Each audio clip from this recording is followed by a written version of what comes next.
আল্লাহ নবী সাহাবে کرام গণেরা একটা যুদ্ধের ময়দানে গিয়েছিলেন। এই যুদ্ধটাকে বলা হয় খন্দকের যুদ্ধ। আমার ভাইজানেরা, উহুদের ময়দানে 50% মুসলমানদের জয় হলো, 50% আবু সুফিয়ানের দলের লোকেদের জয় হয়ে গেল। এরপরে তারা মনে মনে চাইল, না না না, আবার আমরা মুহাম্মদ ইবনে আব্দুল্লাহর বিরুদ্ধে লড়াই করব। এই কারণে তারা পঞ্চম হিজরিতে আল্লাহ নবীর সাহাবে کرامদের সঙ্গে লড়াই করার জন্য তৈরি হয়ে গেল। আবু সুফিয়ান বিরাট বড় একটা বাহিনী গঠন করে আল্লাহ নবী সাহাবীরা রাতের বেলা যখন ঘুমাবে, এই সময় মদিনার উপরে অতর্কিত হামলা করা তারা চক্রান্ত করলো। ও আমার ভাইজানেরা,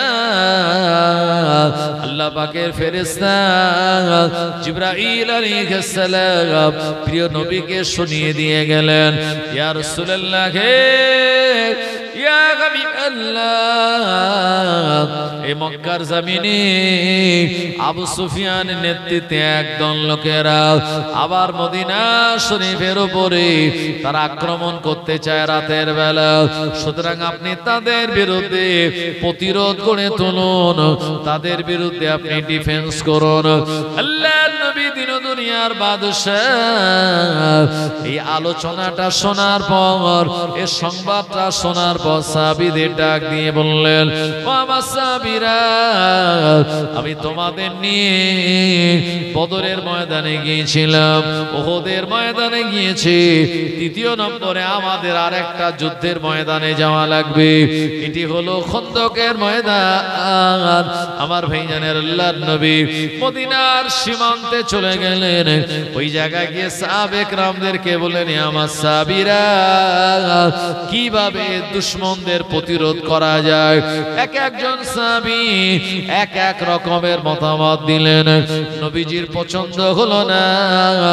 এমন সময় পারস্য দেশের মানুষ, আল্লাহর নবীর প্রাণ প্রিয় একজন সাহাবী, ওনার নাম হলো হযরত সালমান ফারসি রাদিয়াল্লাহু আনহু, উনি বললেন, ইয়া রাসূলুল্লাহ হে, ইয়া হাবিবাল্লাহ, হুজুর আমার এলাকায় আমাদের দেশে যখন যুদ্ধ হয়, আমরা আমাদের দেশের সীমানা বরাবর একখানা লম্বা গর্ত খনন করি, ওই গর্তের ওই পারে আমরা তীর ধনুক নিয়ে দাঁড়িয়ে থাকি, দুশমনেরা যেন গর্ত পেরিয়ে পারে না আসতে পারে।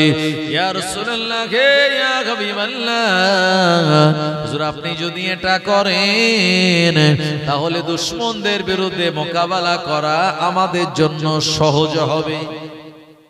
মদিনার সীমানা বরাবর একটা খাল কেটে দেয়া হবে, বিরাট বড় গর্ত। এই গর্তটা কত হবে, কত বড়? নবীজি বললেন 40 হাত চওড়া হবে, 30 হাত ডিপ হবে। আর 10 জন সাহাবীকে দায়িত্ব দিলেন, তোমরা 10 জন মিলে 40 হাত এরকম লম্বায় একটা গর্ত করবে।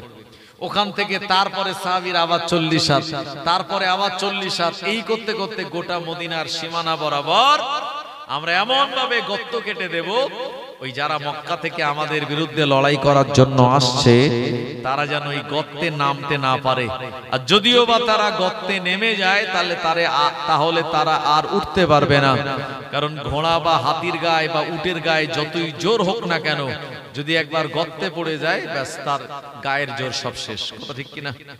আর হাতি যদি, ঘোড়া বা উট যদি গর্তে পড়ে, সে কি একা একা উঠতে পারবে যদি গর্তটা 40 হাত ডিপ হয়? আমার ভাইজানেরা, ও নবীর উম্মত উম্মাদানিরা, আল্লাহ নবী সাহাবীরা বিশ্ব নবীর কথাকে মানার জন্য, নবীজির কথাকে পালন করার জন্য মদিনার সীমানা বরাবর গর্ত খনন করার কাজে লেগে গেল। আল্লাহ নবী সাহাবে کرامদের জন্য তিনি দোয়া করে বলেন, আল্লাহুম্মা লা আইশা ইল্লা লা আইশাল আখিরা ফাগফিরি লিল মুহাজিরিন ওয়াল আনসার। ও রব্বুল আলামিন, আল্লাহ এই দুনিয়ার আরাম আয়েশ তো সাময়িক সময়ের জন্য আল্লাহুম্মা লা ইশা ইল্লা লা ইশাল আখিরা প্রকৃত জীবন তো আখিরাতের জীবন ফাগফিরি লিল মুহাজিরিন ওয়াল আনসার ও রব্বুল আলামিন আল্লাহ আপনি আমার মুহাজির আর আনসার সাহাবাদেরকে আপনি maaf করে দিন ক্ষমা করে দিন নবীজি যখন এমন দোয়া করলেন সাহাবীদের গর্ত খোঁড়ার প্রতি কাজের মনোবল বেড়ে গেল ও নবীর উম্মত উম্মাদানিরা আল্লাহর নবী নিজেও খন্দকের ময়দানে গর্তে নেমে গেলেন নবীজি আমার বললেন সাহাবীরা দাও দাও আমার মাথায় তোমরা ঝুড়ি দাও সাহাবীরা বললেন ইয়া রাসূলুল্লাহ হাবিবাল্লাহ হুজুর আপনি আমাদের নবী আপনি আমাদের নেতা আপনি আমাদের রাসূল আপনার মাথায় ঝুড়ি দেওয়াটা এটা বড় বিরাট বেয়াদবি হুজুর না না না এমনটা বলবেন না করবেন না আল্লাহর নবী বলেন আমার সাহাবীরা আমি তোমাদের যেহেতু নেতা আমি যেহেতু তোমাদের লিডার এজন্য তোমরা যতটা কাজ করবে আমি মুহাম্মাদুর রাসূলুল্লাহ সাল্লাল্লাহু আলাইহি ওয়াসাল্লাম আমি তোমাদের থেকে একটু বেশি কাজ করতে চাই আরো জোরে বলেন সুবহানাল্লাহ কি নেতা ছিলেন নবীজি তোমরা যা কাজ করবে আমি তার ডবল কাজ করব কারণ তুমি তো আমার আমি তো তোমাদের নবী আমি তোমাদের নেতা আর আমাদের যারা দুনিয়াবী নেতা বর্তমান যুগে তারা জনগণের দিয়ে কাজ করায় আর ডাঙায় বসে আঙুল ঘোরায় তারা কিন্তু কাজ করে না কথা ঠিক কি না আমার ভাইজানেরা ও নবীর উম্মত উম্মাদানিরা আল্লাহর হাবিব দিন দুনিয়ার বাদশা নবী মুহাম্মদুর রাসূলুল্লাহ সাল্লাল্লাহু আলাইহি ওয়াসাল্লাম এই সময় খন্দকের ময়দানে একটা জায়গায় ছিলেন এমন সময় নবীজির একজন সাহাবী এসে বললেন ইয়া রাসূলুল্লাহ ইয়া হাবিবাল্লাহ খন্দকের ময়দানে বিরাট বড় একটা পাথর পড়েছে ওই পাথরটা ভাঙা যায় না হুজুর একবার আপনি চলুন আর এই পাথরটা আপনি আঘাত করে ভেঙে দেবেন নবীজি আমার নিজে হাতে কোদাল নিলেন আর খন্দকের ময়দানে গর্তের ভিতরে পড়া বিরাট বড় ওই পাথরের উপরে নবীজি একবার তিনি আঘাত করলেন আঘাত করার সঙ্গে সঙ্গে খন্দকের ময়দানের ওই পাথরটা ভেঙে চূর্ণ বিচূর্ণ হয়ে যায় আরো জোরে বলেন সুবহানাল্লাহ আল্লাহর নবী বললেন আল্লাহু আকবার এরপরে আরেকজন সাহাবী বললেন হুজুর আমারও সামনে একটা বিরাট বড় পাথর পড়ে গেল হুজুর আমি এটা ভাঙতে পারি না হুজুর একবার আসুন এই পাথরটা আপনি আঘাত করুন আল্লাহর নবী গেলেন আর পাথরে আঘাত করার সঙ্গে সঙ্গে পাথরটা ভেঙে চূর্ণ বিচূর্ণ হয়ে গেল আল্লাহর নবী বললেন আল্লাহু আকবার তিনিও আরেকজন সাহাবী বলেন হুজুর আমার কোদালের তলায় পাথর পড়েছে আপনি একবার আসুন এই পাথরের উপরে আপনি আঘাত করুন আল্লাহর নবী পাথরের উপরে আঘাত করলেন পাথরটা ভেঙে চূর্ণ বিচূর্ণ হয়ে গেল নবীজি বললেন আল্লাহু আকবার সাহাবীরা বললেন হুজুর আপনি আল্লাহু আকবার কেন বললেন এ সময় নবীজি বললেন আমার সাহাবীরা আমি প্রথম পাথরে যখন আঘাত করলাম এ পাথরের ভিতরে আমার আল্লাহ আমায় পারস্য দেশের সিংহাসনটা দেখিয়ে দিয়েছে আমি দ্বিতীয় পাথরে যখন আঘাত করলাম ইয়ামানের সিংহাসনটা আল্লাহ আমায় দেখিয়ে দিয়েছে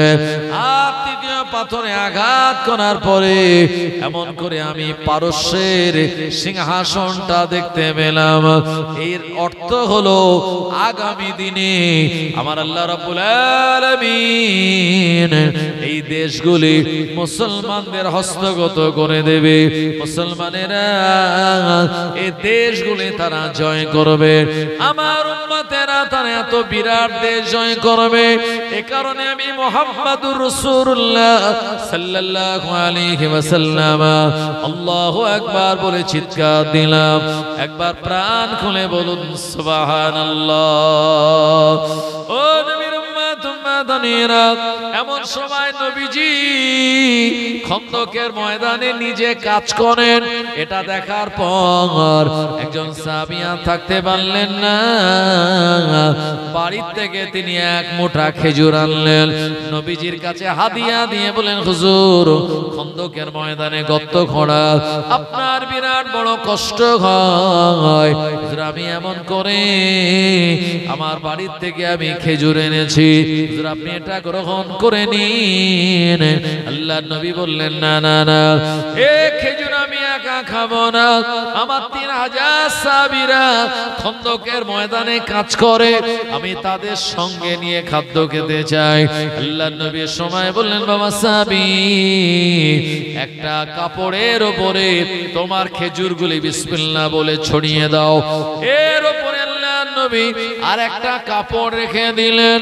সাহাবীদের ডাক দিয়ে বলেন, আমার সাহাবীরা খন্দকের ময়দানে গর্ত খনন করার কাজ করে তোমাদের বড় ক্ষুধা লাগলো, ওই কাপড়ের তলায় আল্লাহর নাম নিয়ে হাত দাও আর ওখান থেকে খেজুরগুলি বার করে তোমরা খাও। আল্লাহর নবী 3000 সাহাবীরা খন্দকের ময়দানে নবীজির ঢেকে দেওয়া কাপড়ের নিচে হাত দিয়েছেন আর ওখান থেকে খেজুরগুলি বার করে 3000 সাহাবীরা খাওয়ার পর তখনও খেজুরটা শেষ হয়ে যায় না। আরো জোরে বলেন সুবহানাল্লাহ। এটি ছিল নবীজির মুজিজা। আল্লাহর নবী খন্দকের ময়দানে বিরাট কাটাকাটনি গণের বিরাট যখন ভাবে তিনি মাটি খনন করার কাজে নিয়ে যেত, নবীজির এত ক্ষুধা লাগলো, আল্লাহর নবী তিনি তানার পেটের উপরে পাথর বেঁধেছিলেন। নবীজির একজন সাহাবী, এ সাহাবীর নাম হলো হযরত জাবের বিন আব্দুল্লাহ আনসারী রাদিয়াল্লাহু আনহু। আল্লাহর নবীর এমন অবস্থা দেখে আর সহ্য করতে পারলেন না, আল্লাহর নবীর কাছে গিয়ে তিনি বললেন, ইয়া রাসূলুল্লাহ, ইয়া হাবিবাল্লাহ, হুজুর আমার বাড়িতে 2.5 কেজি জবের আটা আছে আর একটা ছোট্ট বকরির বাচ্চা আছে, হুজুর আমি আপনাকে দাওয়াত দিলাম, আপনি আমার দাওয়াত গ্রহণ করুন আর আপনি আমার বাড়িতে মেহমান হয়ে যাবেন। আল্লাহর নবী বললেন, ও বাবা জাবির বিন আব্দুল্লাহ আনসারী, আমি তোমার বাড়ি একা নয়, আমার 3000 সাহাবীরা খন্দকের ময়দানে মদিনার সীমানা বরাবর যারা গর্ত খনন করার কাজে নিয়ে যেত, আমি তাদেরকে সঙ্গে করে নিয়ে তোমার ঘরে পৌঁছে যাব। তুমি যদি 3000 সাহাবীদের দাওয়াত দাও তবে আমি তোমার দাওয়াত গ্রহণ করব।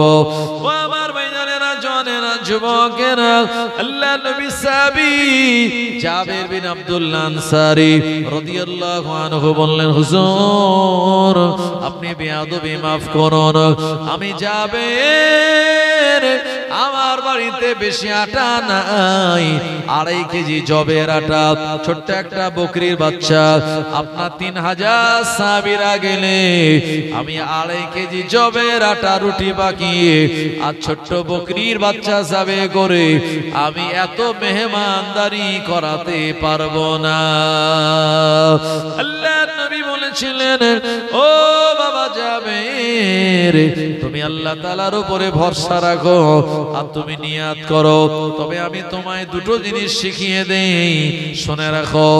এ জাবের, যখন তুমি বাড়ি চলে যাবে আটার উপর একটা কাপড় চাপা দিয়ে রাখবে, আমি নবীজি যতক্ষণ তোমার বাড়ি না যাব ওই আটার উপর থেকে কাপড়টা তুলে নেবে না।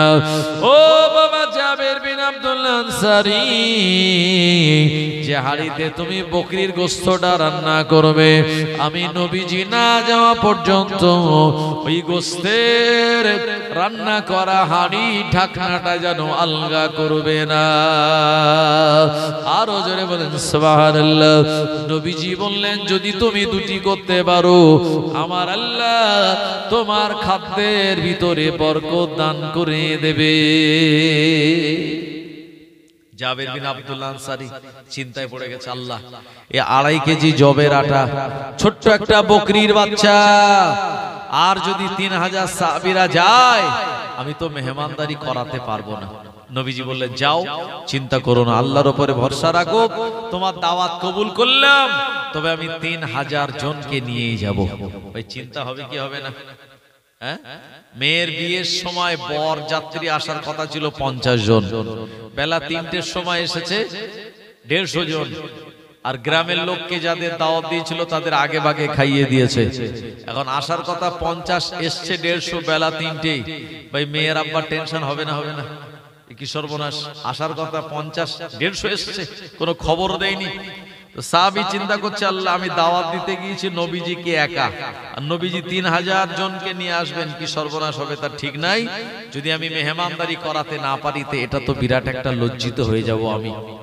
কিন্তু নবীজি বলেছেন দুটি কথা, যে আটার উপরে কাপড় চাপা দিয়ে রাখবে, আর আমি যতক্ষণ না যাব ওই গোস্তের ঢাকনাটা তুমি আলগা করবে না। একবার জোরে বলুন দুরূদ শরীফ, আল্লাহুম্মা সাল্লি আলা সাইয়্যিদিনা ওয়া আলা আলি সাইয়্যিদিনা।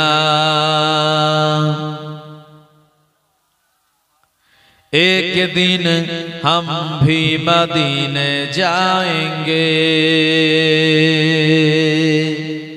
एक दिन हम भी मदीने जाएंगे, मुस्तफा नजर करम फरमाएंगे, मुस्तफा नजर करम फरमाएंगे।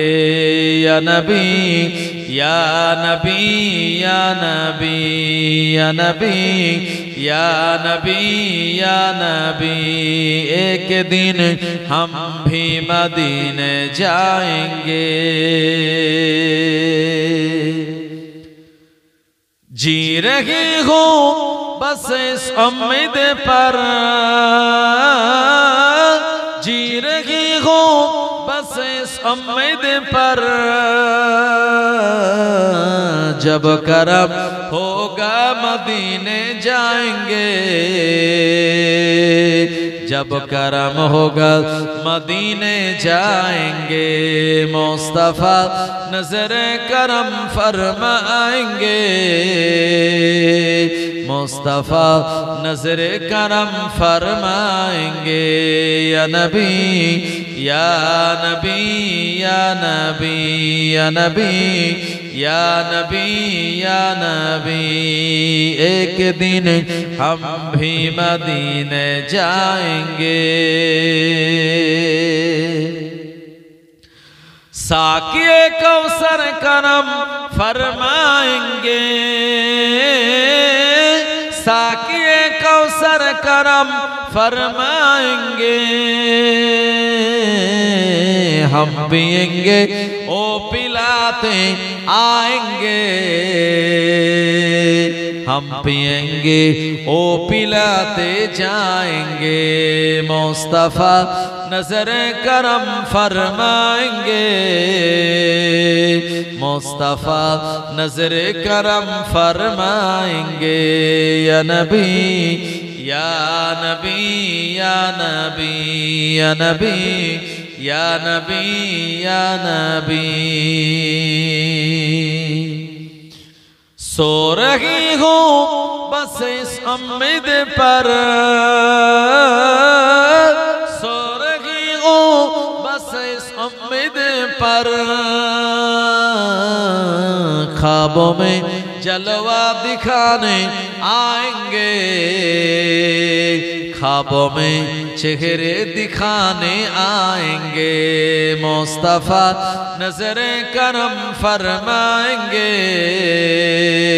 मुस्तफा नजर करम फरमाएंगे।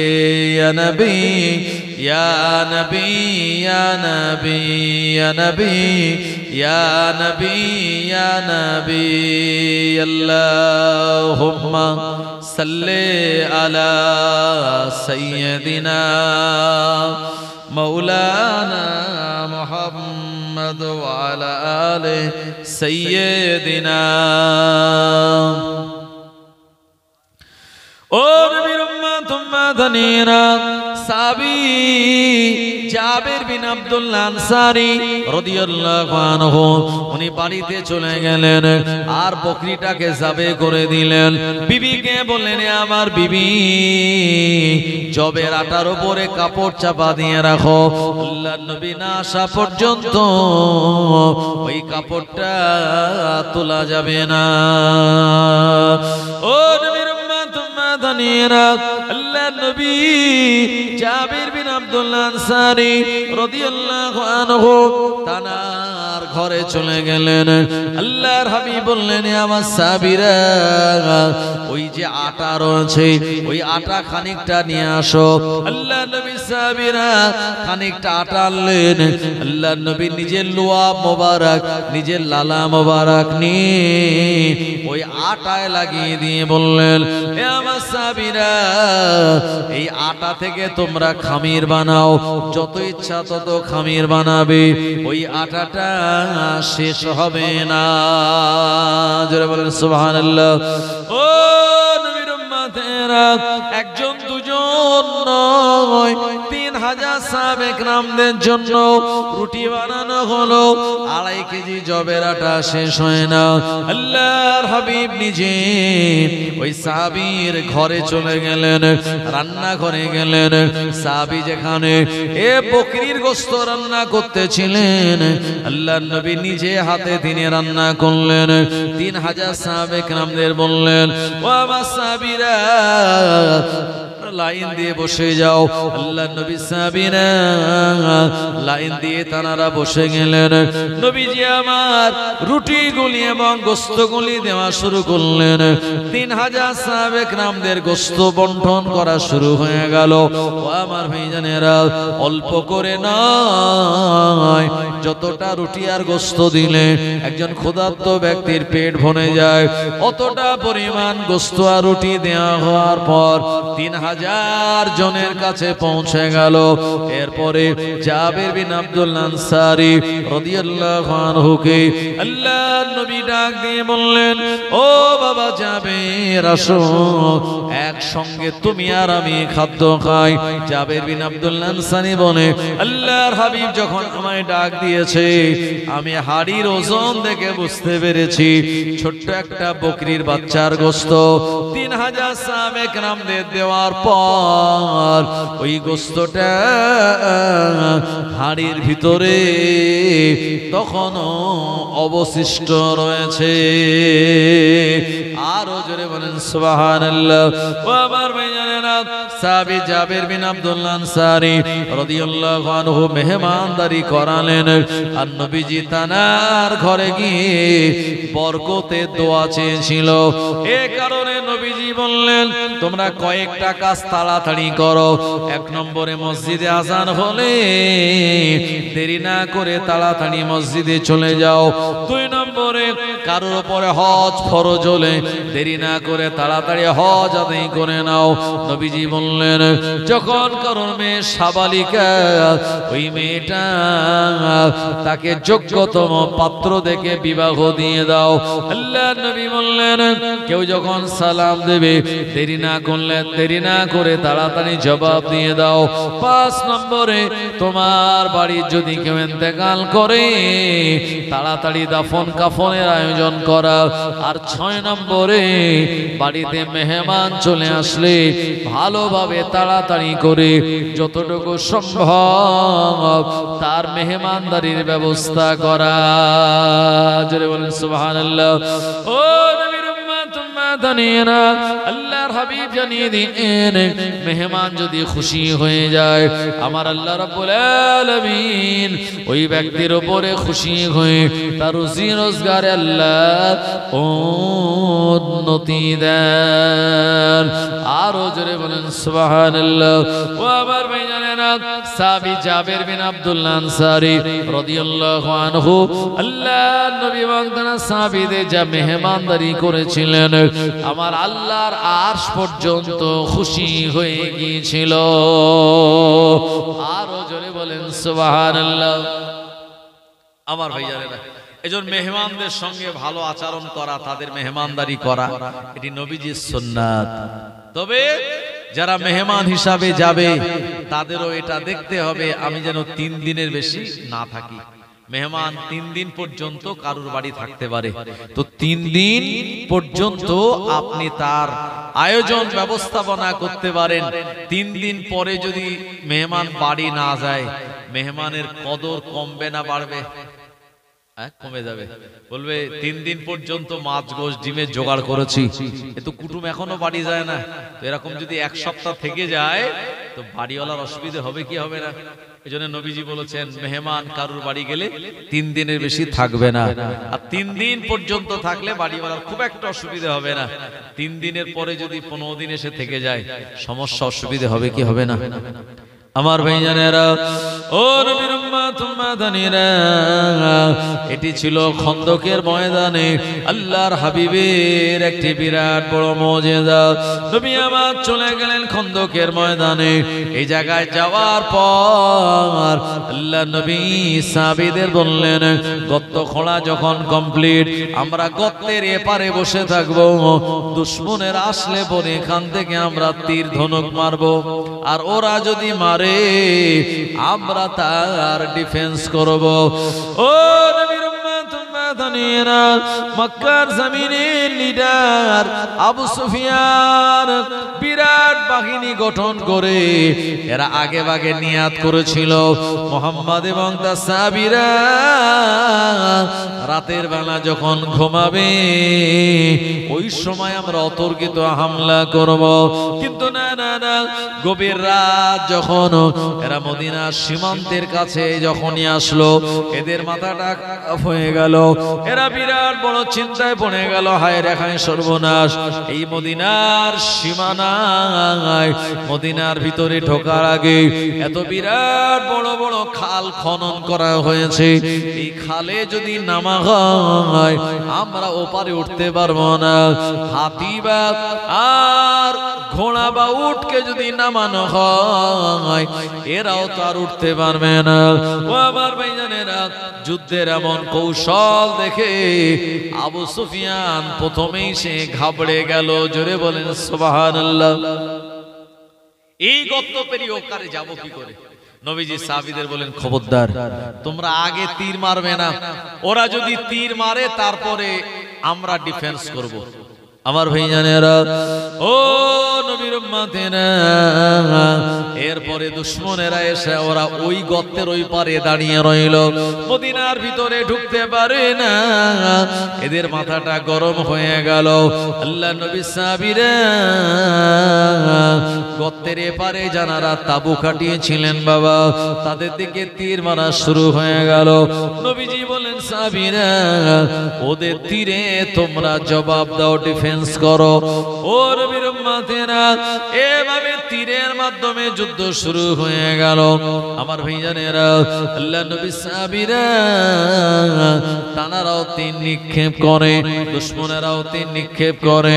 এমন সময় নবীজির একজন সাহাবী জানার হস্ত মোবারকে শিরায় এসে দুশমনদের পক্ষ থেকে একটা তীর লেগে গেল।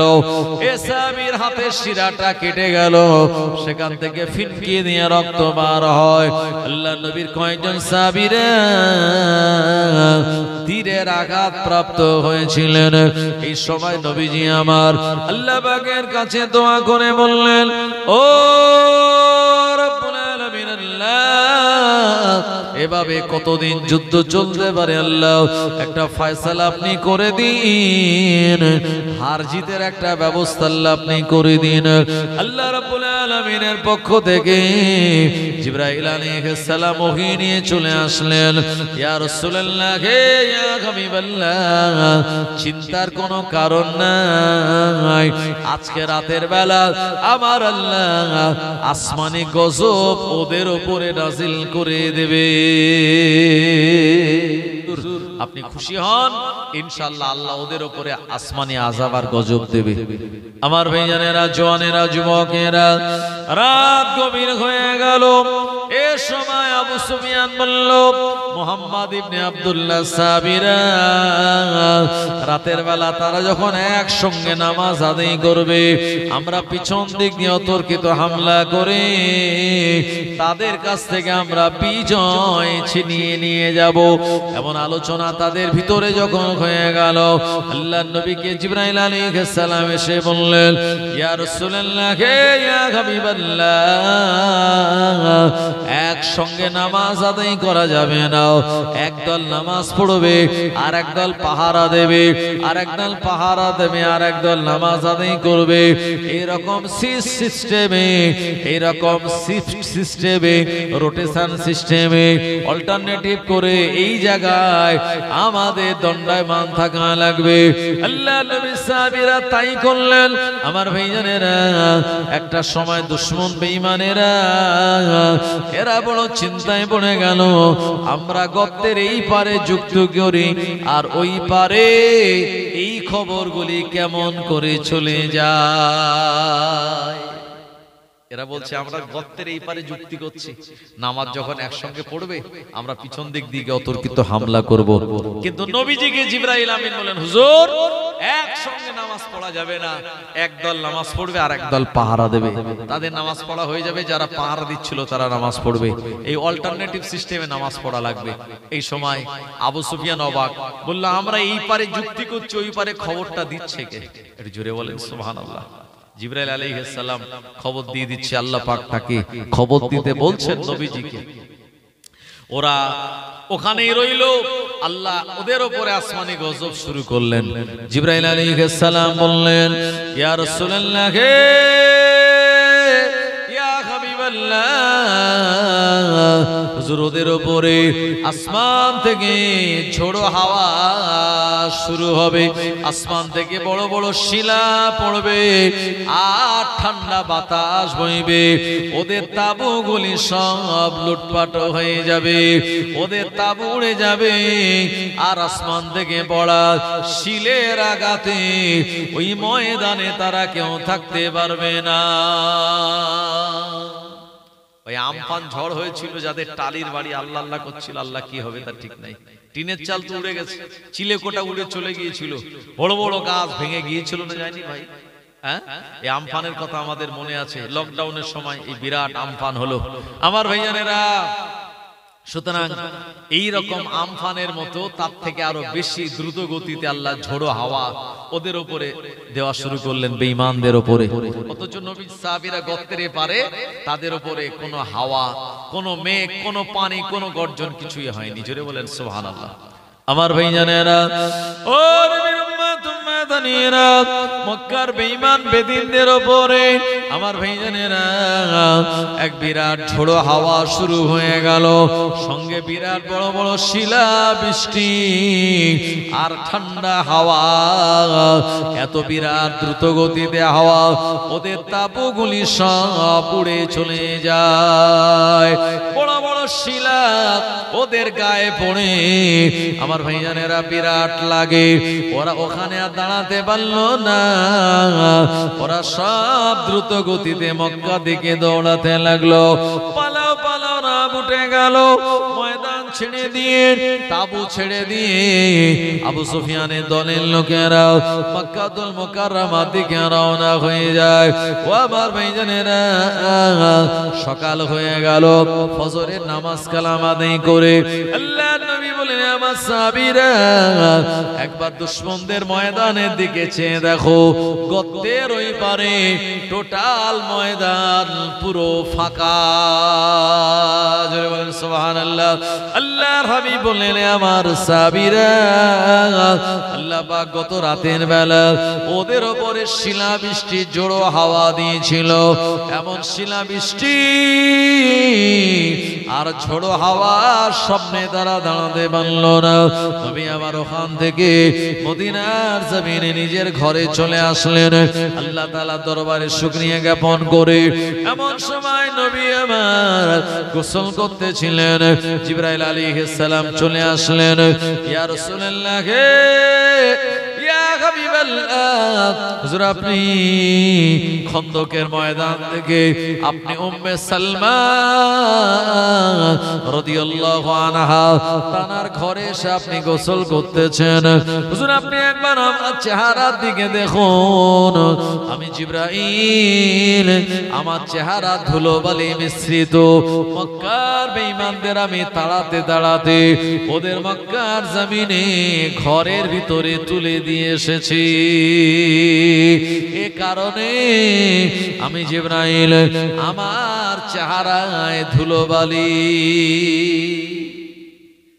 জিবরাইল আলাইহিস সালাতু সালাম নবীজিকে বললেন, আল্লাহ পাক আপনাকে বিজয় দিয়েছেন এই খন্দকের ময়দানে। নবীজি সাল্লাল্লাহু আলাইহি ওয়াসাল্লাম এই খন্দকের ময়দানে বিজয় আল্লাহ পাক তানায় দিলেন। ওখান থেকে আবার তিনি মদিনাতুল মুনাওয়ারায় চলে এসেছিলেন। এটি ছিল নবীজির অন্যতম মুজিজা। আল্লাহ পাক আমাদের নবীকে ৪৫০০০-এর মতো মুজিজা দিয়েছিল, যেটা অন্য কোন নবী আলাইহিস সালামকে আল্লাহ পাক এত বেশি দেয়নি। একটু জোরে বলেন না সুবহানাল্লাহ। দরুদ শরীফ, আল্লাহুম্মা সাল্লি আলা সাইয়্যিদিনা ওয়া আলা আলি সাইয়্যিদিনা।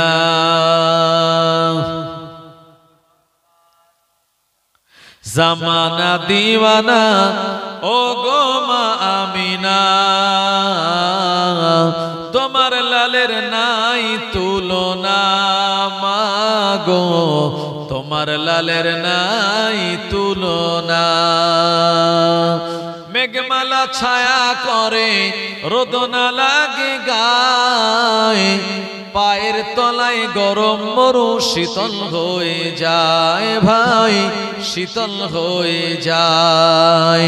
নূরানি বদনে হাওয়া চলে শানশানে, নূরানি বদনে হাওয়া চলে শানশানে। খেজুর পাতায় ঘেলায় সব ডানা মাগো, তোমার লালের নাই তুলনা। জামানা দিওয়ানা ও গো মা আমিনা, তোমার লালের নাই তুলনা মাগো, তোমার লালের নাই তুলনা। মোদের নবী জন্ম নিলেন যেদিন মক্কায়, শুকনো গাছে ফুল ফুটিল মরুর সাহারায় ভাই, মরুর সাহারায়। মাথা নত করে আল্লাহরই দরবারে, মাথা নত করে আল্লাহরই দরবারে, উম্মতের জানাই শুভ কামনা মাগো, তোমার লালের নাই তুলনা। জামানা দিওয়ানা ও গো মা আমিনা, তোমার লালের নাই তুলনা মাগো, তোমার লালের নাই তুলনা।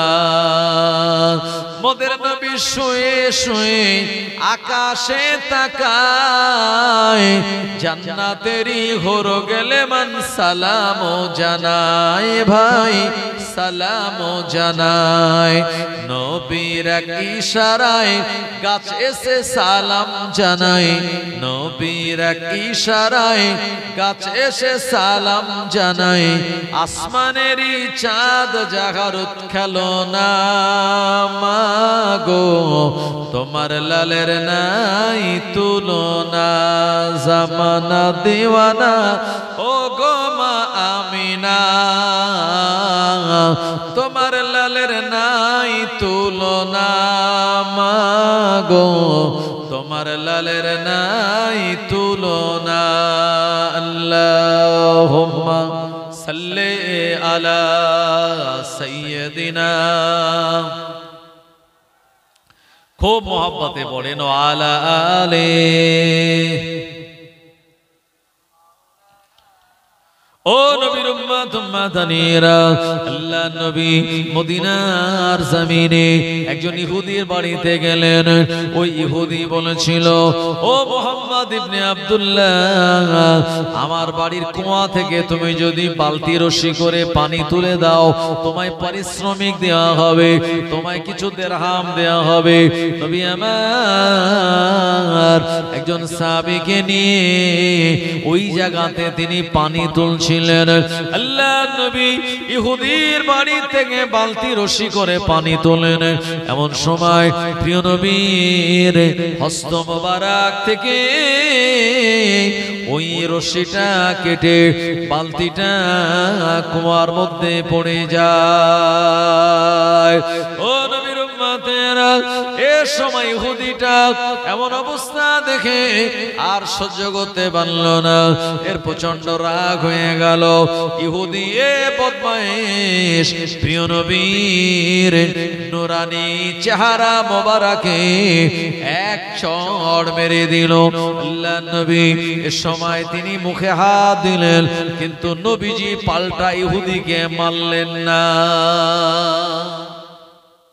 নবীজির শরীরে আমার আল্লাহ 40 জন যুবকের শক্তি দিয়েছিল নবীজি যদি আর একটা চড় ঘুরিয়ে মারতেন তো ওই ইহুদি কি করত আপনার সে আছাড় খেয়ে পড়ে যেত কিন্তু নবীজি তাকে মারলেন না বরঞ্চ তিনি সবর করে নিলেন কিন্তু ইহুদি চড় মেরে যখন বাড়ি চলে গেল ওই ইহুদির হাতে এবারে যন্ত্রণা শুরু হলো একটু জোরে বলেন সুবহানাল্লাহ ইহুদি যারা এরা সারা জীবন ইসলামের দুশমন মুসলমানদের শত্রু এরা আমার ভাই জানেরা ও জওয়ানেরা যুবকেরা ইহুদির শরীরে আপনার হাতে যন্ত্রণা পেন শুরু হয়ে গেল এত বিরাট যন্ত্রণা হয় ইহুদি আর থাকতে পারে না সহ্য করতে পারে না ঘুমাতে পারে না বসতে পারে না খেতে পারে না দাঁড়াতে পারে না বিরাট যন্ত্রণায় কাতর এ সময় ইহুদি বলল এ আমার পরিবারের লোকেরা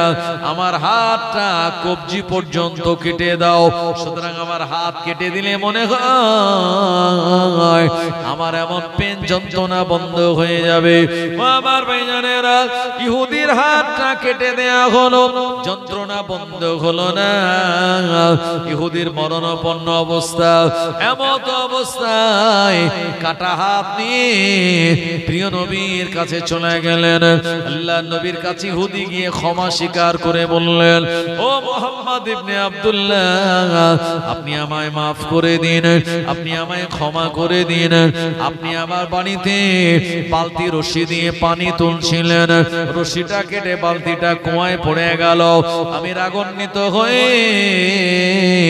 আপনার গালে একটা চড় মেরেছিলাম আপনি পাল্টা আমায় মারেন নাই এরপরে আমার হাতে এত যন্ত্রণা শুরু হয়ে গেল আমি আর সহ্য করতে পারি না আমার মনে হয় আমি মারা যাব জীবন আমার বাঁচবে না আল্লাহর নবী মায়ার নবী দয়ার নবী ইহুদিকে এমন অবস্থা দেখে বললেন কাটা হাতটা কোন জায়গায় কাটা হাত আনা হলো নবীজি ওই হাতটা কাটা হাতের সঙ্গে জোড়া লাগিয়ে হাত বুলিয়ে আল্লাহর কাছে দোয়া করলেন নবীজি হাত বোলানোর সঙ্গে সঙ্গে ইহুদির কাটা হাত আমার আল্লাহ জোড়া লাগিয়ে দিয়েছিল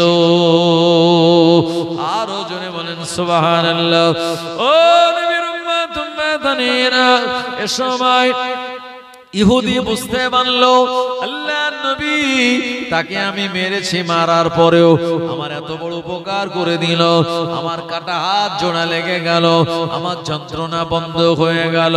ইহুদি বাড়ি চলে গেল, রাতের বেলা বালিশে মাথা দিয়ে ঘুমাতে পারে না, মনে মনে চিন্তা করে মুহাম্মদ ইবনে আব্দুল্লাহ সাধারণ কোন মানুষ হলে আমার উপরে প্রতিশোধ নিত, আমার কাটা হাতটা জোড়া লাগিয়ে দিত না।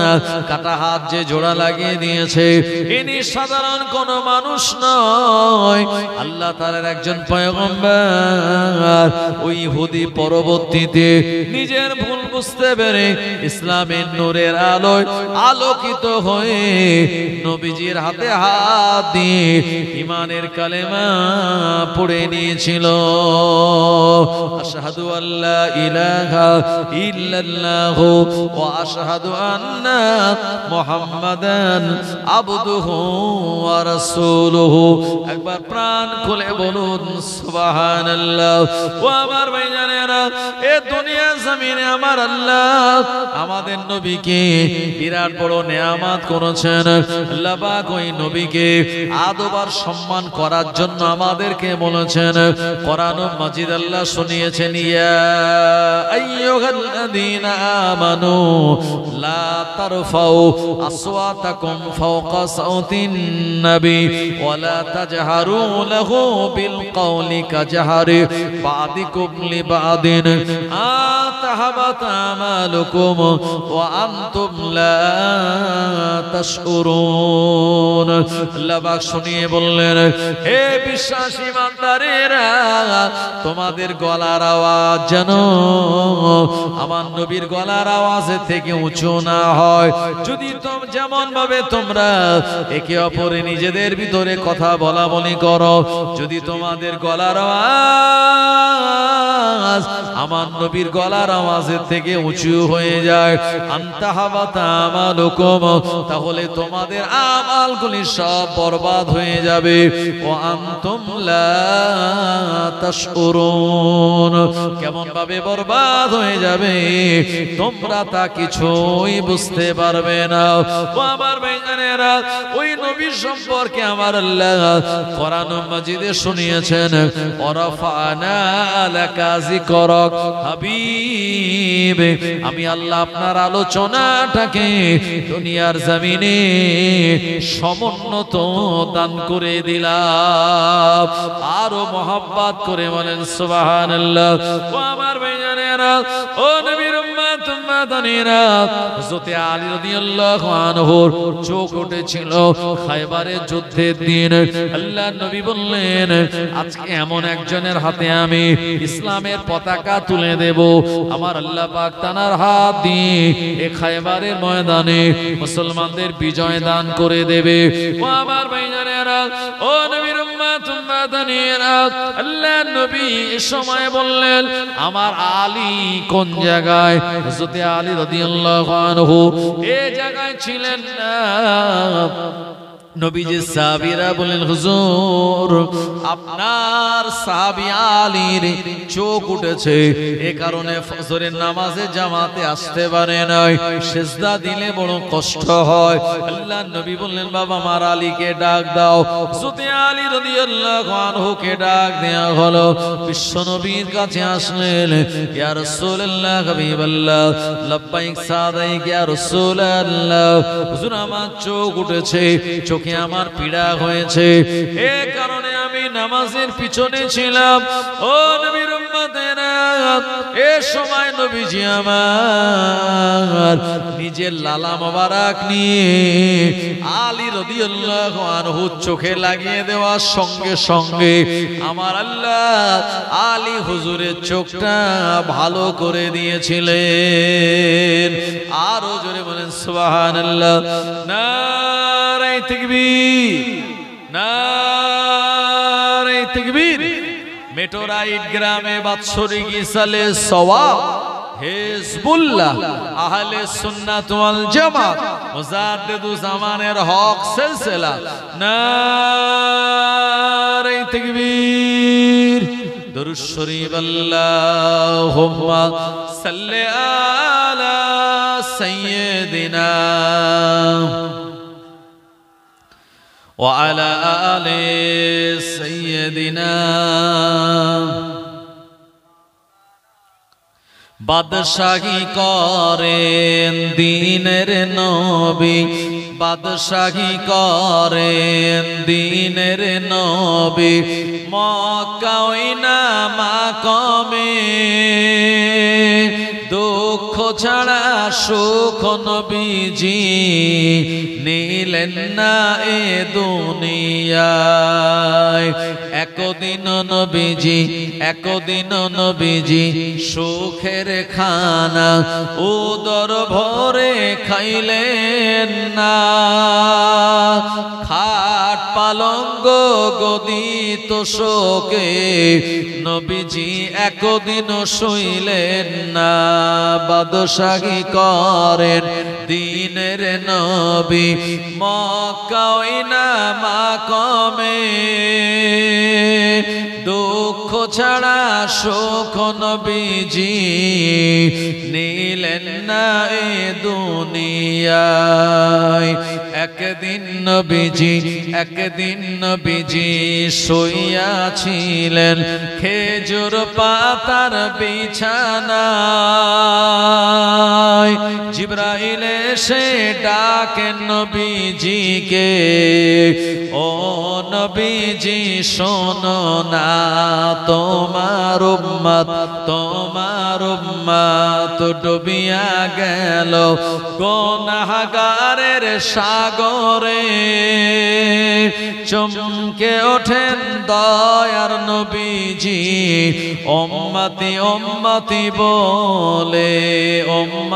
উম্মতি বলিয়া নবীজি হইয়া গেলেন দিওয়ানা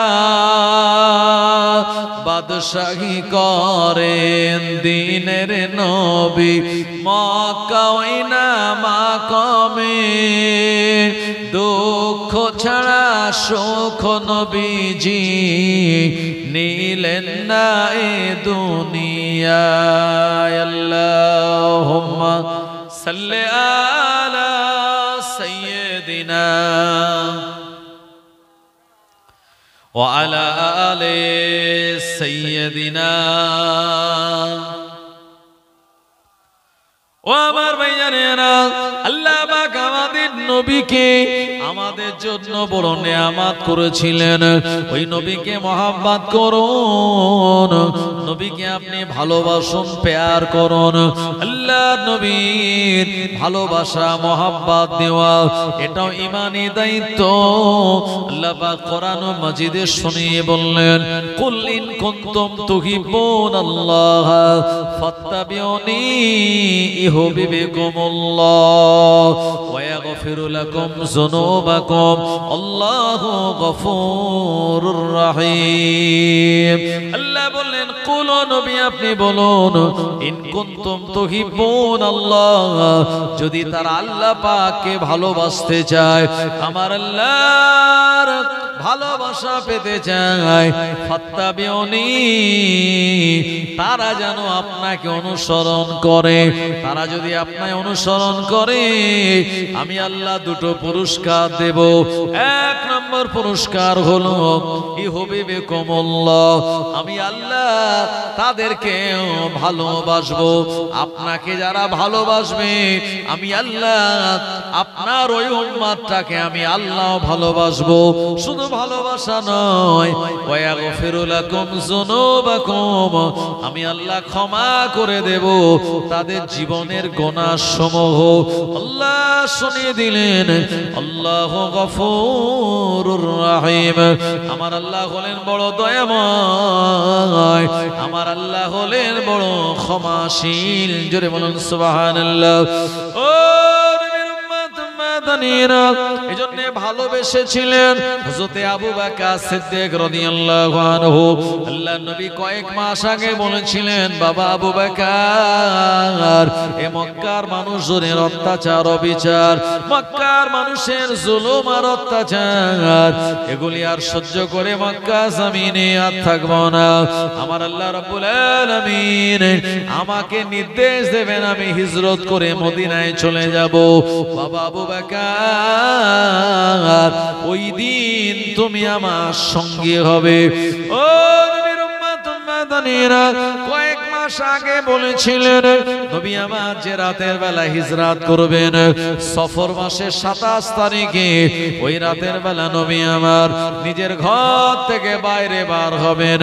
এমন সময় দেখতে পেলেন আবু সুফিয়ান, এমন করে আবু লাহাব আর আপনার সাইবা উতবা অন্যান্য যারা ছিল বেঈমান বেদিনেরা, এরা সব নবীজির ঘরটা চারিদিকে ঘিরে রয়েছে।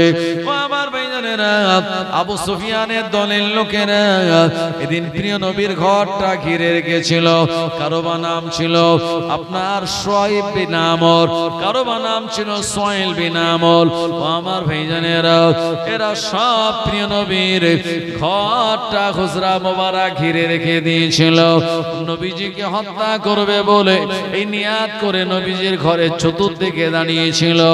আল্লাহর নবী রাতের বেলা হিজরত করার জন্য ঘর থেকে যখন বার হলেন, দেখতে পেলেন বেঈমান বেদিনেরা এরা সব আমার ঘরের কাছে দাঁড়িয়ে রয়েছে। আল্লাহ পাকের নবী আমার আল্লাহকে বললেন, ও রব্বুল আলামিন আল্লাহ, এদের সামনে দিয়ে আমি কেমন করে যাব? এমন সময় জিবরাইল আলাইহিস সালাম এসে বললেন, ইয়া রাসূলুল্লাহ, হে হুজুর আপনি চিন্তা করবেন না, জমিন থেকে এক মুঠো মাটি নেন, এই মাটি নিয়ে ওদের দিকে আপনি ছুঁড়ে মারুন। আল্লাহর নবী জমিন থেকে এক মুঠো মাটি নিলেন আর বিসমিল্লাহ বলে দুশমনদের দিকে ছুঁড়ে দিলেন। ছুঁড়ে দেওয়ার সঙ্গে সঙ্গে ওদের চোখে মুখে মাটিটা চলে গেল।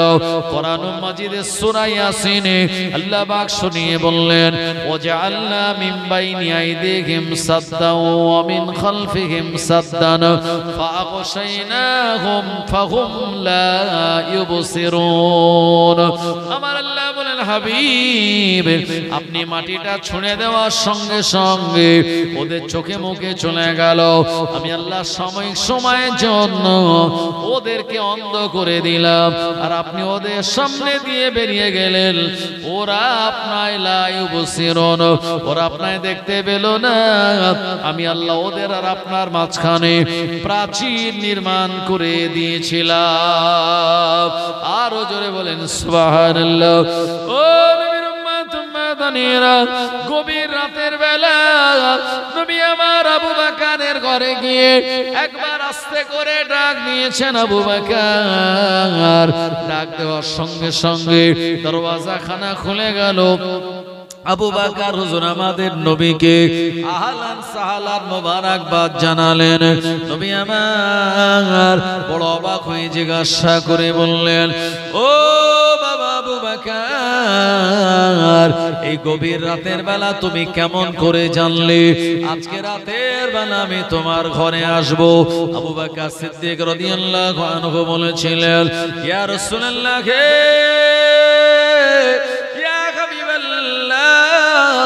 আজ থেকে আপনি কয়েক মাস আগে আমায় বলেছিলেন, বাবা আবু বকর মক্কার জমিনে থাকা যাবে না, মদিনা জমিনে চলে যাব।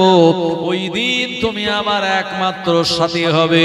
হুজুর আপনি যেদিন কথাটা বলেছিলেন, আমি আবু বকর সেই দিন থেকে আজ পর্যন্ত রাতের বেলায় বিছানায় পিঠ লাগাই না। হুজুর আমি দরওয়াজা ওনার সঙ্গে পিঠ লাগিয়ে দাঁড়িয়ে থাকি কখন কোন রাতের বেলা আপনি আসবেন। একবার আবু বকর বলে ডাক দেবেন, আমি আপনার জন্য দরওয়াজা খানা খুলে দেব।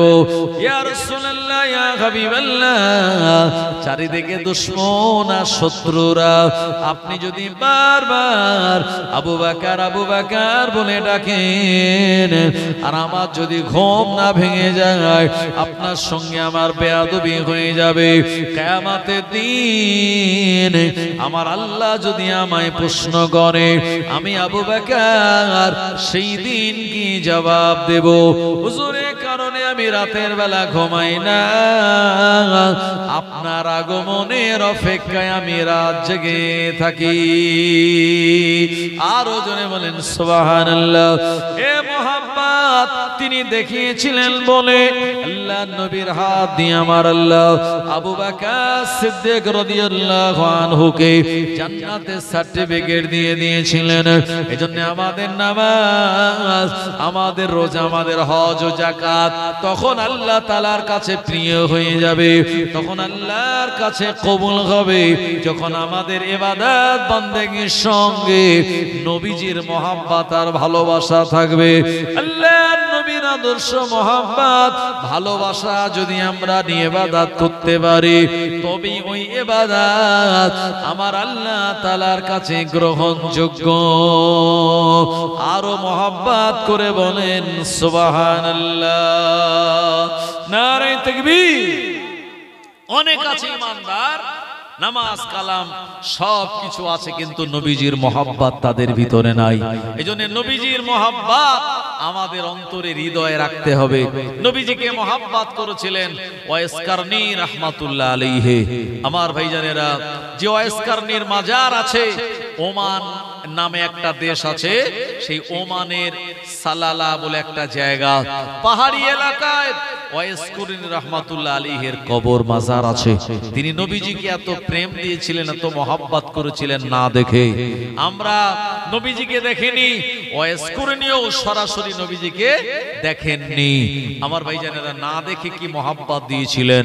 ওহদের ময়দানে ও জনেরা, যুবকেরা, নবী আমার নিজে ওহদের ময়দানে সাহাবীদের পক্ষ থেকে সেনাপতি হয়ে গিয়েছিলেন। আল্লাহ নবী যুদ্ধের ময়দানের কমান্ডার, সাহাবে কিরামগণেরা নবীজির তত্ত্বাবধানে তারা লড়াই করেন। ওহদের ময়দানে আল্লাহ নবী সাহাবীদের সংখ্যা ছিল মাত্র 700 জন, বেঈমান বেদিনদের সংখ্যা ছিল কম বেশি 3000। এমন সময় আল্লাহ নবী সাহাবীরা লড়াই করলেন।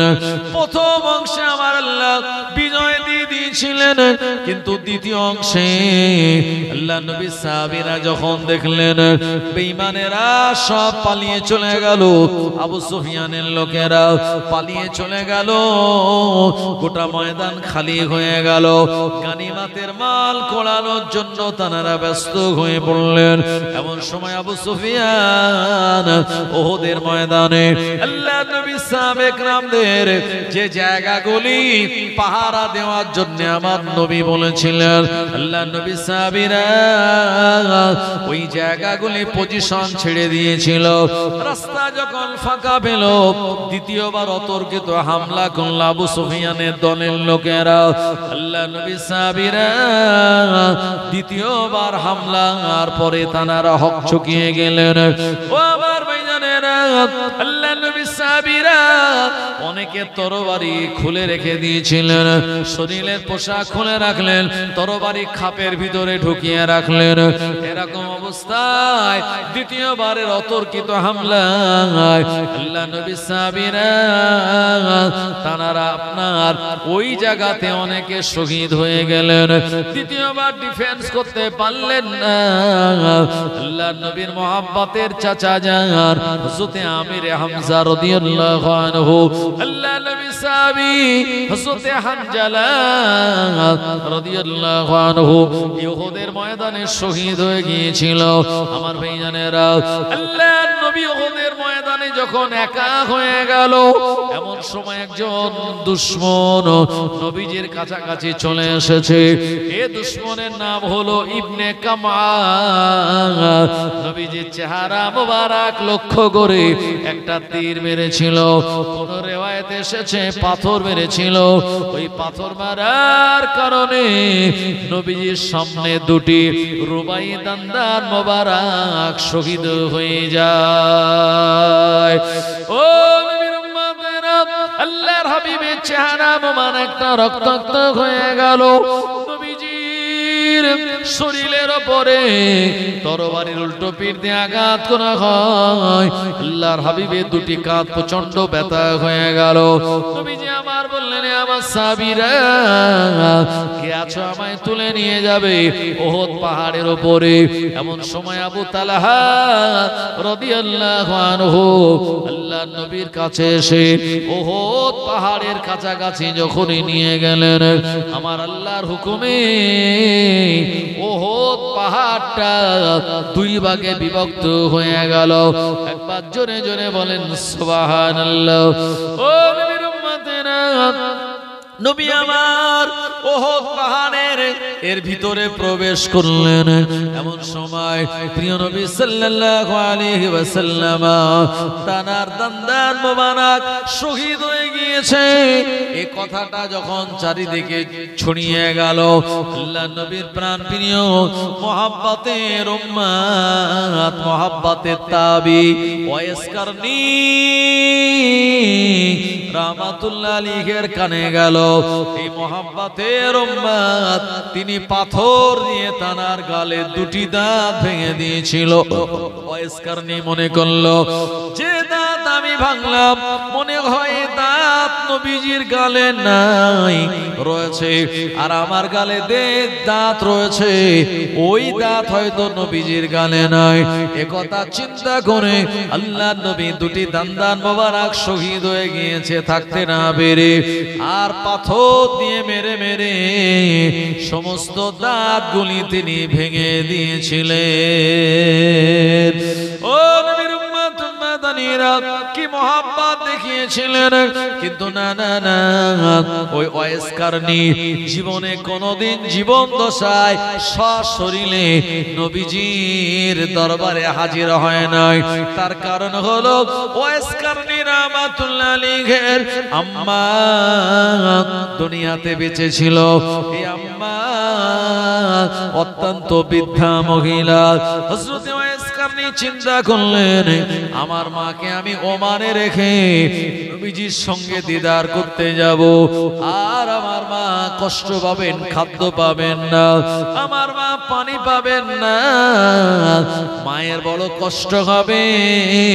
এই কারণে ওয়াইস কারনী নবীজির সঙ্গে তিনি দিদার করতে যান নাই বটে, কিন্তু আল্লাহর নবীর মুহাব্বত তানার অন্তরে এত বেশি ছিল, রাতের বেলা যখন ঘুমিয়ে পড়তেন আল্লাহর হাবিবের সঙ্গে তানার দিদার হয়ে যেত। আরো জোরে বলেন সুবহানাল্লাহ। ও নবীর উম্মত উম্মতানিরা, এই কারণে আমাদের নবী ইন্তেকালের আগে হযরতে উমর ইবনুল খাত্তাব রাদিয়াল্লাহু আনহু আর হযরতে আলী রাদিয়াল্লাহু আনহুকে বলেছিলেন, ও বাবা উমর, ও বাবা আলী, আমার ইন্তেকালের পর আমার জুব্বা মোবারক নিয়ে ওয়াইস কারনী এমন করে করণ দেশের অধিবাসী ওয়াইস কারনীর কাছে আমার জুব্বাটা হাদিয়া দিয়ে দেবে। হযরতে উমর ইবনুল খাত্তাব রাদিয়াল্লাহু আনহু হযরতে আলী বিন আবু তালিব রাদিয়াল্লাহু আনহু বললেন, ইয়া রাসূলুল্লাহ, ইয়া হাবিবাল্লাহ, আপনার অসংখ্য নিকটবর্তী সাহাবীরা রয়েছেন, আপনি আপনার জুব্বা মোবারক তাদেরকে না দিয়ে ওয়াইস কারনীকে কেন দেবেন বা কেন দিলেন? আল্লাহর নবী বললেন, ও বাবা উমর, ও বাবা আলী, আমার ওয়াইস কারনী আমায় এত মহব্বত করে, আমার দান্দান মোবারক দুটি শহীদ হয়েছে বলে নিজের মুখের সব দান্দান গর্দান মোবারক আমার মহব্বতে ভেঙে দিয়েছিল। আমি ওয়াইস কারনির জন্য আমার জুব্বা মোবারকটা হাদিয়া দিলাম ভালোবাসায়। আর আমার উম্মত ওয়াইস কারনিকে বলো আমার গুনাহগার উম্মত উম্মতানির জন্য আল্লাহ তাআলার কাছে যেন দোয়া করে। আরো জোরে বলেন সুবহানাল্লাহ। ও আমার ভাইজানেরা, নবীজির ওফাতের পর আল্লাহর নবীর ওসিয়তটা পালন করার জন্য ওমর ইবনুল খাত্তাব রাদিয়াল্লাহু আনহু আরাফাতের ময়দানে তিনি বক্তব্য দিতে দিতে বলেছিলেন, কে আছো করম দেশের মানুষ, ওই জায়গা ওয়াইস কারনি নামক কাউকে চেনো নাকি? ও আমার ভাইজানেরা, একজন লোক উঠে দাঁড়িয়ে বলেছিল, ও আমিরুল মুমিনিন উমর ইবনুল খাত্তাব, ওয়াইস কারনি নামক একজন মানুষকে চিনি, কিন্তু মানুষটা পাগল, মানুষটা সারাদিন ময়দানে জঙ্গলে থাকে, উট চড়িয়ে চড়িয়ে বেড়ায়, মাঝে মাঝে যখন গ্রামে আসে এলাকার বাচ্চারা তাকে ইট মারে, তাকে ঢিল মারে, তাকে পাগল বলে সম্বোধন করে। যদিও মারে ফারুক রাদিয়াল্লাহু আনহু জজ্জর করে কেঁদে বললেন, না না না, ওয়াইস কারনি দুনিয়ার পাগল নয়, ওয়াইস কারনি হলো নবীজির মহব্বতের পাগল উম্মত। আরো জোরে বলেন সুবহানাল্লাহ।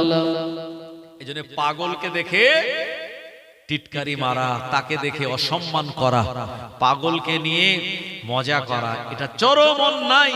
আপনি জানেন না সে কি দুনিয়ার পাগল নাকি আল্লাহর পাগল। আমার ভাইজানেরা, যারা পাগল ব্রেন খারাপ তাদের আল্লাহ কোনো বিচার করবেন না কিয়ামতের দিন। আর আমরা যারা জ্ঞানী আমাদেরকে কিয়ামতের দিন আল্লাহ হিসাব নেবেন। তাই যাদেরকে দেখে দুনিয়ায় পাগল ভেবে আপনি ঠাট্টা করছেন, কিয়ামতের দিন দেখবেন আপনার সামনে দিয়ে জান্নাতে চলে যাচ্ছে আর আপনি আমি ধরা পড়ে গিয়েছি। আমার ভাইজানেরা, তাই কে কিসের পাগল, এই পাগলকে দেখে খবরদার আর কি মারতে যাবেন না, কারণ আল্লাহ পাক তাদের এইভাবে বানিয়েছেন। ওয়াইস কারনিকে দেখে বাচ্চারা ইট মারতো, ঢিল মারতো পাগল বলে। ওমরে ফারুক কেঁদে কেঁদে বলছেন, না রে, সে পাগল নয়, এ তো নবীর মহব্বতের পাগল ওয়াইস কারনি। আমার ভাইজানেরা, ও নবীর উম্মত উম্মতানিরা, ওমর এবং আলী রাদিয়াল্লাহু আনহুমা এই দুইজন সাহাবী আরাফাতের ময়দান থেকে আমার ভাইজানেরা এরপরে হজ কমপ্লিট করে ওয়াইস কারনির সন্ধান করার জন্য করণ এলাকায় চলে গেলেন।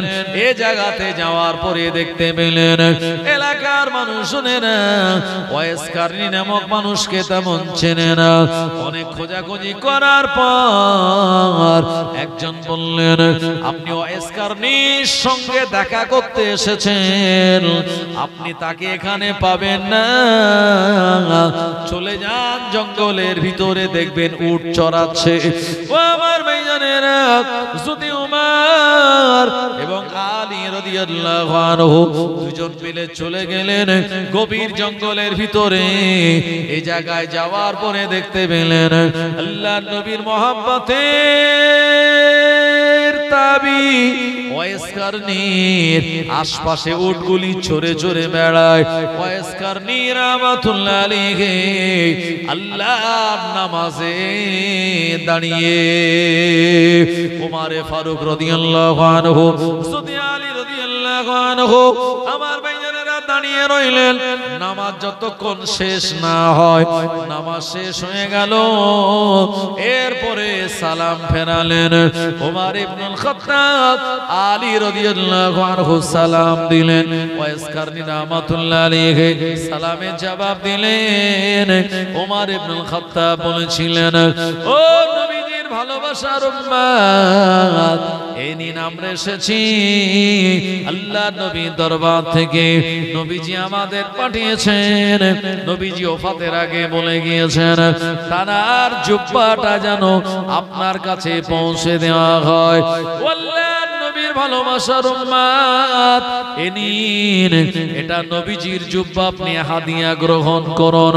এ সময় ওয়াইস কারনী রাহমাতুল্লাহ আলাইহি বললেন, না না না, মনে হয় ভুল হচ্ছে, আমি তো সামান্য একজন মানুষ, নবীজি আমার জন্য কেন জুব্বা পাঠাবে? হয়তো আমার নামে অন্য কোন মানুষ রয়েছে। ওমরে ফারুক রাদিয়াল্লাহু আনহু বলেছিলেন, ও আল্লাহর বান্দা, নবীজি আমাদের দুটো চিহ্ন বলেছেন, ওই চিহ্ন দুটো যদি আপনার ভিতরে থাকে তবে আপনি ওয়াইস কারনী। এক নম্বর চিহ্ন হলো আপনার হাতের তালুতে একটা সাদা সেতি দাগ। একবার আপনার হাতের তালুটা দেখান। হাতের তালুটা দেখালেন, দেখা গেল সাদা একটুখানি সেতি দাগ রয়েছে। ওমর ইবনুল খাত্তাব বললেন, ও নবীর উম্মত, আল্লাহর নবী বলেছেন আপনার মুখের দাঁতগুলি ভাঙা, একবার আপনার মুখটা আমাদের দেখান। ওয়াইস কারনী রাহমাতুল্লাহ আলাইহি এ সময় তানার দাঁত দেখালেন, বাস্তবিক পক্ষে তানার দাঁতগুলি ভাঙা ছিল। যদি ওমর ইবনুল খাত্তাব রাদিয়াল্লাহু আনহু বললেন, ও আল্লাহর নবীর ভালোবাসার উম্মত, আপনি হলেন ওয়াইস কারনী, এই জুব্বাটা আপনি গ্রহণ করুন। আল্লাহর হাবিব আপনার ভালোবাসায় দিয়েছে। নবীজির জুব্বা মোবারক ওয়াইস কারনী পাওয়ার পর চোখে ঠেকায়, মুখে চুমা দেয়, মাথার উপরে রেখে নবীজির জুব্বা মোবারকের ইজ্জত সম্মান দেয়। ও আমার ভাইজানেরা, জওয়ানেরা, যুবকেরা, আল্লাহর নবীর ভালোবাসার উম্মত ওয়াইস কারনী নবীজির জুব্বা মোবারক পেলেন, নবীজির ভালোবাসায় মহব্বত করে আমার ভাইজানেরা, ওই ভালোবাসা মহব্বত যদি আমরা নবীজিকে দিতে পারি, কিয়ামতের দিন আমাদের নবী একা একা একা স্বার্থপরের মতো জান্নাতে যাবেন না।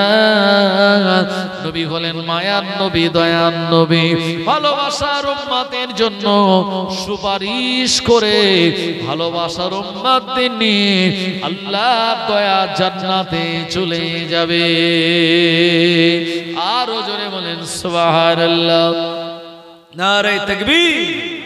আমার ভাইয়ারেরা, একটু দরুদ শরীফ, আল্লাহুম্মা সাল্লি আলা সাইয়্যিদিনা মাওলানা মুহাম্মাদ ওয়া আলা আলিহি